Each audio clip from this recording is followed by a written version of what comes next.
E aí pessoal, tudo bem? Eu sou o William, eu sou farmacêutico e hoje eu vou falar um pouquinho com vocês sobre os medicamentos antihipertensivos, ou conhecido popularmente como remédio de pressão. A gente tem diversos mecanismos para diminuir a pressão arterial. Por isso que a gente tem vários tipos de medicamentos no mercado. Só que as formas mais comuns da gente conseguir diminuir a pressão são por três mecanismos principais.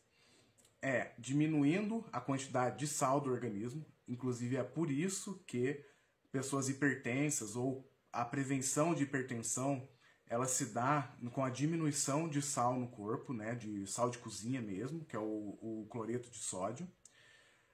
Você pode diminuir a pressão aumentando a vasodilatação ou diminuindo o bombeamento do coração. A gente tem mais outro tipo de mecanismo, mas vou falar desses três principais porque eles são os medicamentos mais comumente usados pela população. Principalmente os tiazídicos, que é os que a gente chama de tiazídicos, que são os medicamentos que vão diminuir a quantidade de sal. Então, além deles diminuir a quantidade de sal no organismo, eles vão fazer com que aumente o volume de urina. Porque o que acontece? O sal no organismo, ele retém mais líquido. Então pensa comigo, por exemplo, de uma bexiga. Você começa a encher essa bexiga de água, o volume dela não aumenta? É a mesma coisa com a corrente sanguínea nossa. O sal ele vai reter essa água e vai fazer com que a nossa corrente sanguínea aumente o volume, assim como uma bexiga quando você começa a encher de água. Então você tirando esse excesso de sal do organismo, você acaba diminuindo a pressão. Dentre eles, a gente tem a hidroclorotiazida e a furosemida, que são os mais conhecidos, os tiazídicos mais conhecidos. Só que às vezes eles não são o suficiente para conseguir diminuir a pressão. Então, às vezes, eles são usados comumente com outros medicamentos, que são os mais usados atualmente, que são os inibidores da enzima conversora de angiotensina, ou conhecidos como IECA. Que a gente tem dentre eles a losartana, que é o mais usado de todos, é o mais conhecido.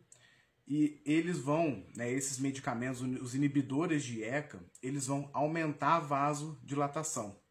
Ou seja, vai aumentar o volume do vaso sanguíneo nosso. E como que isso vai diminuir a pressão? Bom, pensa bem numa borracha, por exemplo.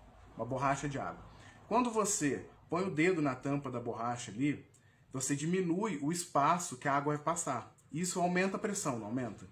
E se você tira o dedo, você aumenta o espaço que vai passar e isso vai fazer com que saia menos água. No nosso organismo acontece da mesma forma. Então, se você aumenta o vaso sanguíneo, você diminui a pressão, porque vai ter mais espaço para o sangue correr e isso vai fazer com que o coração não precisa bombear tanto sangue, não precisa fazer tanta força para poder bombear o sangue. Isso vai diminuir a pressão. E a gente tem também os medicamentos que vão atuar no débito cardíaco, ou seja, vão diminuir a frequência cardíaca, mas vão atuar nas células do próprio coração, nas células beta-adrenérgicas.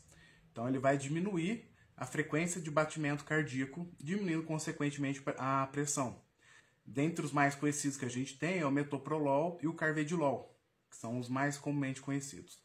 A gente tem outros tipos também que vão atuar no sistema nervoso central e tudo mais, só que eles não são tão conhecidos.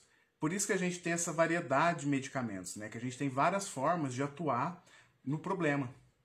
E isso quem faz a avaliação é o médico, o médico cardiologista de preferência, que vai fazer essa avaliação. Certinho, pessoal? Então é isso. Me sigam nas outras redes sociais, no Instagram, no Quai e no TikTok. Tá bom? Até a próxima.